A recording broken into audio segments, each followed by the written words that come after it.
A real review of spectating the London Marathon.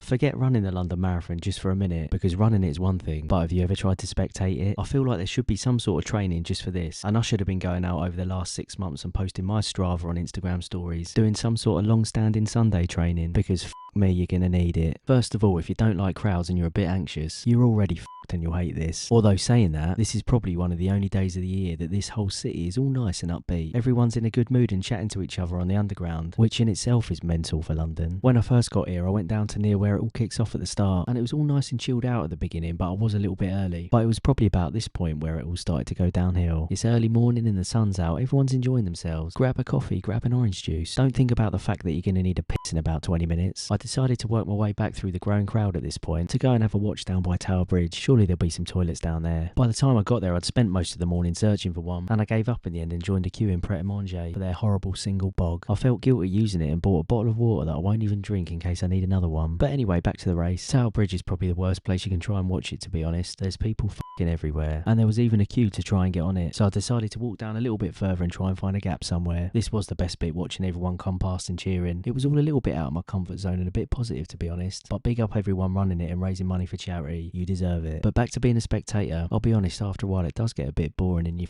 f***ing knackered. There's loads of people flying about from different points trying to see people they know. I also saw a lot of stressed parents and dog owners in these crowds, so I'd try and avoid bringing them if you can. But for the most part, people are out here just having a good time, having a picnic and a drink, and seeming to not worry about where they're going to go for a piss. Even though it was early afternoon and I was knackered at this point, I tried to go down near the finish line, but Westminster was shut and the Jubilee line was jammed with Forest fans trying to get to Wembley for the semi-final. Good planning. But anyway, what have I learned from today? Well, I've learned for the size of this city, London's public toilet infrastructure probably needs looking at, as it will send your piss anxiety through the roof. And there's also probably a gap in the market for a London Marathon spectator training plan. I'm not saying it's quite as hard as running it, but it's got to be up there. See you next time.